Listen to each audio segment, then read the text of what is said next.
Day all. My name is Abimbola Olumi, and I'm an educational consultant, and I've been in this field for over 20 years. And today I want to take us through some sessions and episodes of how to read, write, and learn. Basically, what I'm bringing on today are things that I've gathered in the course of my dealing with children, and I realized that a lot of things that we find very, very difficult are not just difficult.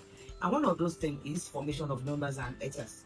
And that's why I'm trying to help our mommies, daddies, aunties, uncles, adults, and anyone that is expected to help a child, usually at home or even at schools. And so I want us to be looking at formation of patterns.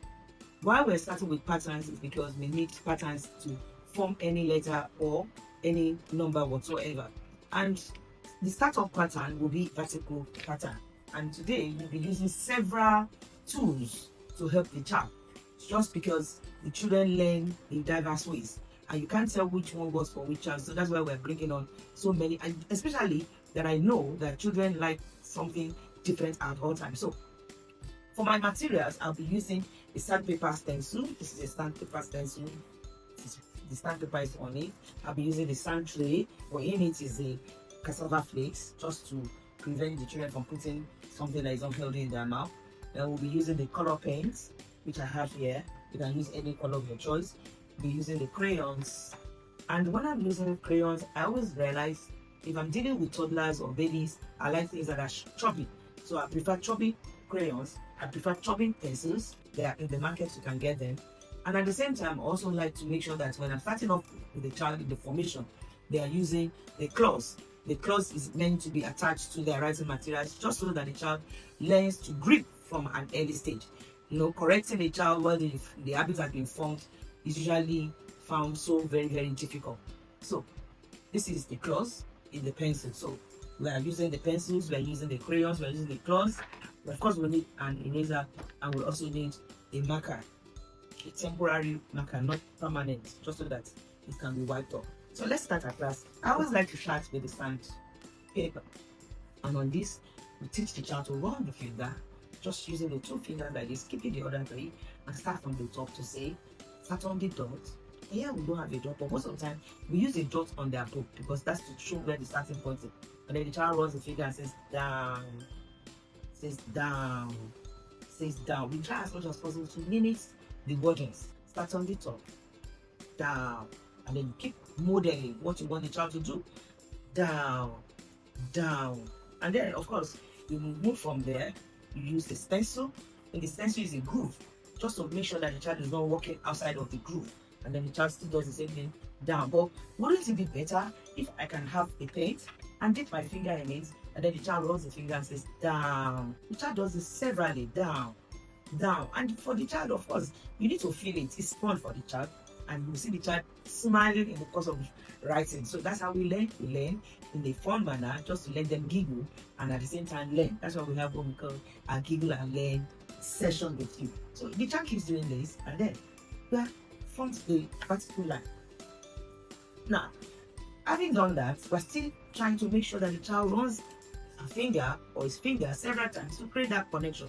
So I'm taking off this paper so that I can use the same stencil in the sand tray to still help the child to do more exercise. I'm carrying my sand tray, and then I'm running my finger through, saying down, down, down severally. And I always like to do something with the children. I would like to use a blindfold just to create that connection, just to make sure that the child is not distracted, just to also emphasize the fact that yes, the writing of numbers is actually something that the hand and the brain has connected together to do. It has nothing to do with pencil. So if the child closes his eyes, you can still do down, down. If I take away the stencil and shake it off, I can still ask the same girl to run the finger and say down without looking. Down, down. This you can do even when the child is working on the sand paper or working on the cutout stencil. So that is using the sand paper. We are still on it. You still have the stencil here. It's a laminated sheet with the vertical pattern, such that the child can have a go at it. Using the marker, I prefer to start using the marker. We'll see there is just like a raindrop coming from the top. to the bottom.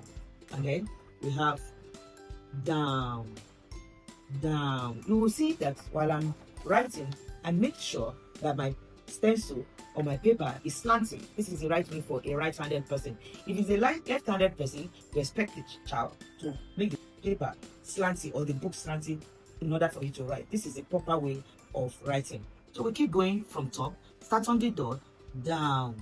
Start on the dot, down. Start on the dot, down. This is to ensure that the child starts at the right place and give enough space between the patterns. Down, down, down. Now, when the child has done several, there are spaces here for the child to have the hands on without using the dotted lines. And then we start on the dot, down. You can as well put the dots for the child to start. And then the child starts, start on the dot, down. Start on the dot, down. Start on the dot, down. Start on the dot, down. And the vertical line is formed. We're not done. We still have the board here. The child can still work on it. Why? It's also laminated. We are able to clean it after use. Down, down, down, down, down. It's a free handwriting style. You can be longer. Down. We don't want to curtail the child at this moment because it's still learning the formation. So, having used this, we can then go to the pencil. I always encourage parents and teachers and anyone who is in the field to please make sure that the pencil is the last thing that you are giving to the child, because there's a lot of scare. A lot of people want the child to write, but I just want to write. So I mean, putting on my clothes, and then I'm like down, down, down, down, down, several like that.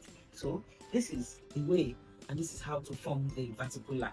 Now, why are we starting with patterns? Just like I said, with down, with this pattern, you can still form the number 1. With this pattern, you can write number 4. With this pattern, you write letter E. You need it for letters. You write F. You always make a down stroke. With this, you also a down stroke while writing G. Small letter G. So we need to learn our patterns first, and that's why we're starting. I hope you enjoyed the session. Thank you. See you some other time. Bye.